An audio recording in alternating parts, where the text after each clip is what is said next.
Apakah ekonomi syariah adalah ekonomi yang halal? Ya. Lantas, apa bedanya dengan ekonomi pada umumnya? Pada video sebelumnya, kita telah memahami bahwa ekonomi secara umum merupakan sebuah studi yang mempelajari bagaimana upaya manusia memenuhi kebutuhannya dengan sumber daya yang dimilikinya. Agar penyebutannya tidak membingungkan, ilmu ekonomi secara umum kita sebut sebagai ekonomi konvensional.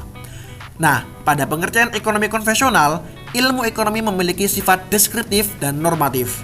Artinya, secara deskriptif, manusia dapat melakukan apapun asalkan kebutuhannya terpenuhi. Sehingga perbuatan penipuan dalam jual beli, mencuri, bahkan korupsi merupakan hal yang biasa. Karena pada dasarnya pelakunya melakukan perbuatan tersebut untuk memenuhi kebutuhannya. Sayangnya, perbuatan tersebut dapat merugikan bagi manusia lainnya. Adapun secara normatif, ilmu ekonomi akan mengatur manusia agar dalam memenuhi kebutuhannya tidak membawa kerugian bagi manusia lainnya. Nah, di sini kita bisa melihat bahwa di dalam sistem ekonomi konvensional masih ada kemungkinan bahwa upaya yang dilakukan manusia dalam memenuhi kebutuhannya dapat menimbulkan kerugian bagi manusia lainnya. Oleh karena itu, dikembangkanlah ekonomi syariah untuk menghindari kemungkinan-kemungkinan buruk tersebut. Lantas, apa yang disebut dengan ekonomi syariah?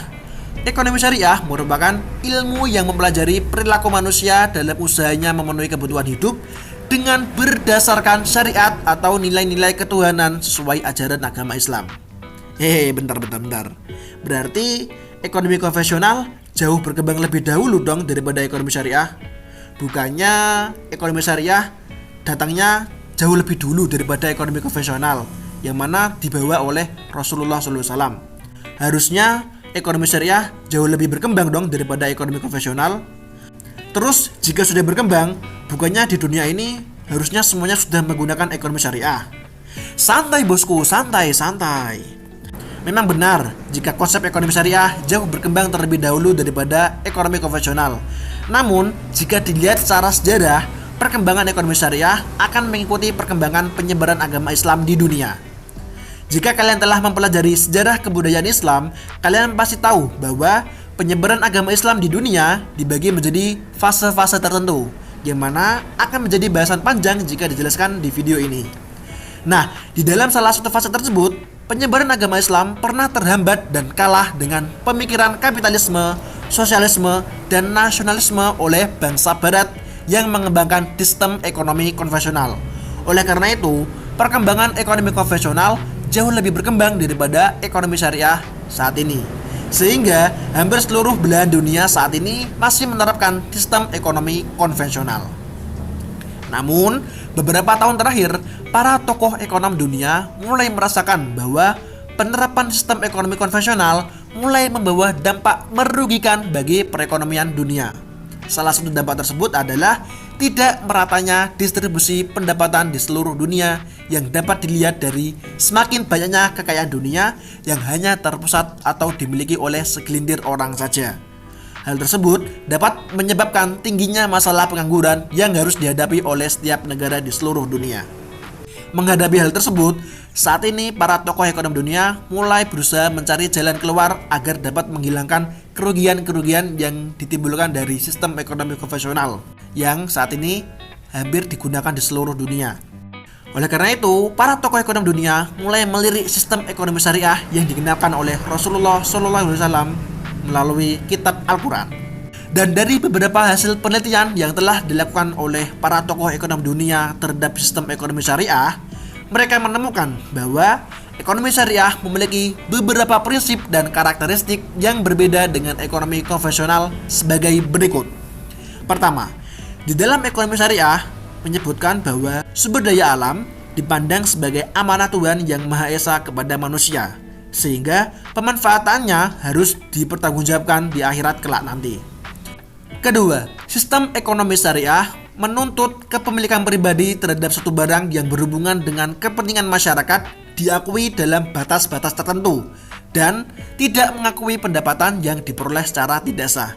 Hal ini berbeda dengan sistem ekonomi konvensional yang tidak memberikan pembatasan atas kepemilikan individu serta membolehkan manusia melakukan segala cara untuk memenuhi kebutuhannya.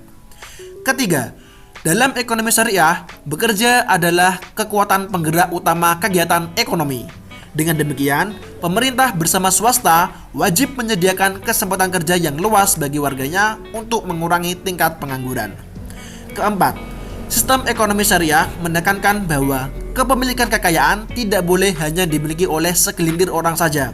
Orang-orang tersebut harus menggunakan kekayaan tersebut sebagai kapital atau modal yang produktif agar dapat meningkatkan kesejahteraan masyarakat. Kebebasan ekonomi bagi setiap individu tetap diberikan dalam sistem ini.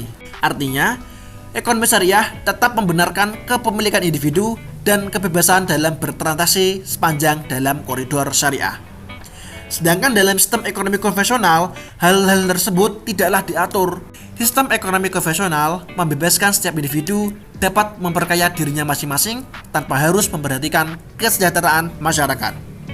Terakhir, Islam melarang riba dalam segala bentuk, sehingga melalui sistem ekonomi syariah, setiap transaksi dalam perekonomian akan diatur agar terbebas dari riba. Peraturan tersebut dibentuk untuk menjunjung tinggi prinsip keadilan, di antaranya seperti sistem bagi hasil atau profit and loss sharing. Nah, dari beberapa prinsip dan karakteristik sistem ekonomi syariah yang telah kita bahas, dapat memberikan penjelasan bahwa ekonomi syariah memanglah sebuah sistem perekonomian yang halal. Semoga kedepannya para tokoh ekonomi dunia mampu menerapkan prinsip dan karakteristik ekonomi syariah di seluruh perekonomian dunia agar dapat meminimalisir kerugian-kerugian yang ditimbulkan dari sistem ekonomi konvensional. Yo!